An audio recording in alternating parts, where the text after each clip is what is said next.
আসসালামু আলাইকুম। এলপিএলে বাংলাদেশের ব্যাটসম্যান তাওহিদ হৃদয় টর্নেডো স্টাইলে ব্যাটিং চালিয়ে পুরো মাঠ কাঁপিয়ে দিয়েছে।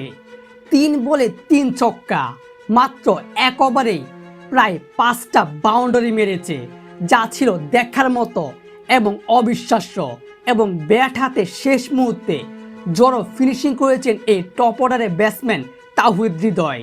দর্শক, আজ এলপিএলের 15 নম্বর ম্যাচে মুখোমুখি হয়েছিল জাফনা কিংস বনাম কলম্বো ক্যাবস, যেখানে জাফনা কিংসের হয়ে দুই বাংলাদেশের টাইগার ক্রিকেটার মাঠ মাতিয়ে আসছেন, সাকিব আল হাসান এবং তাওহিদ হৃদয়। যেখানে আজকের ম্যাচে শুরুতেই ব্যাটিং করার সিদ্ধান্ত নিয়েছিল জাফনা কিংস এবং জাফনা কিংসের হয়ে তাদের ওপেনার শুরুতেই কামিল মিশারা 19 বলে 44 রানে একটা জড়ো ইনিংস খেলেছেন এবং ইব্রাহিম জাদ্দার খেলেছেন 65 বলে 95 রানের ইনিংস। আর শেষ পর্যন্ত গিয়ে একদম 4 নম্বর পজিশনের টপ অর্ডারে ব্যাটিং করতে নেমেছিল বাংলাদেশের টপ অর্ডারের ব্যাটসম্যান তাওহিদ হৃদয়। সেখানে তিনি পুরো এলপিএল, পুরো শ্রীলঙ্কাকে দেখিয়ে দিয়েছে টাইগারদের গর্জন এবং বাংলাদেশের ব্যাটসম্যানরা যে কোনো ফ্রান্সে টুর্নামেন্টে কতটা শক্তিশালী, কতটা আক্রমণাত্মক হয়ে উঠতে পারে। যেখানে তাওহিদ হৃদয় শুরুতে ব্যাটিং করতে নেমেছিল 4 নম্বর পজিশনে প্রথম 2টা বল ডট খেয়েছে এবং সেই 2টা বলের মধ্যে একটা সিঙ্গেল নিয়েছে।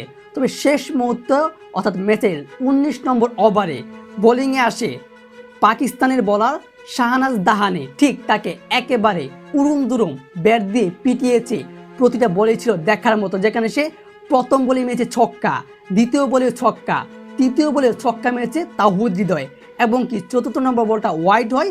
আর পঞ্চম বলে সে 2 রান নিয়েছে এবং শেষ মুহূর্তে গিয়ে আবারও 5 নম্বর বলে আরও একটা ছক্কা মেরে বসে আছে এই হৃদয়, যেখানে 4 বলে 4টা ছক্কা এবং শেষ মুহূর্তে 4 মেরেছে। অর্থাৎ সে পুরো ম্যাচটার মধ্যে মাত্র 8 বলে 31 রানে একটা জড়ো ফিনিশিংয়ে ব্যাটিং করেছে। তার দল পুঁজি পেয়েছে বিশাল এক রানের পাহাড়, যেখানে তার দল 20 ওভারে 5 উইকেট হারিয়ে 202 রান সংগ্রহ করেছে। বাংলাদেশের এই টপ অর্ডারের ব্যাটসম্যান দেখিয়েছে বাংলাদেশের ব্যাটাররা কতটা শক্তিশালী এবং কি করতে পারে। যেখানে মাত্র 8 বলেই করেছে 31 রান, সাথে ছিল প্রায় 4টা ছক্কা এবং একটা চার।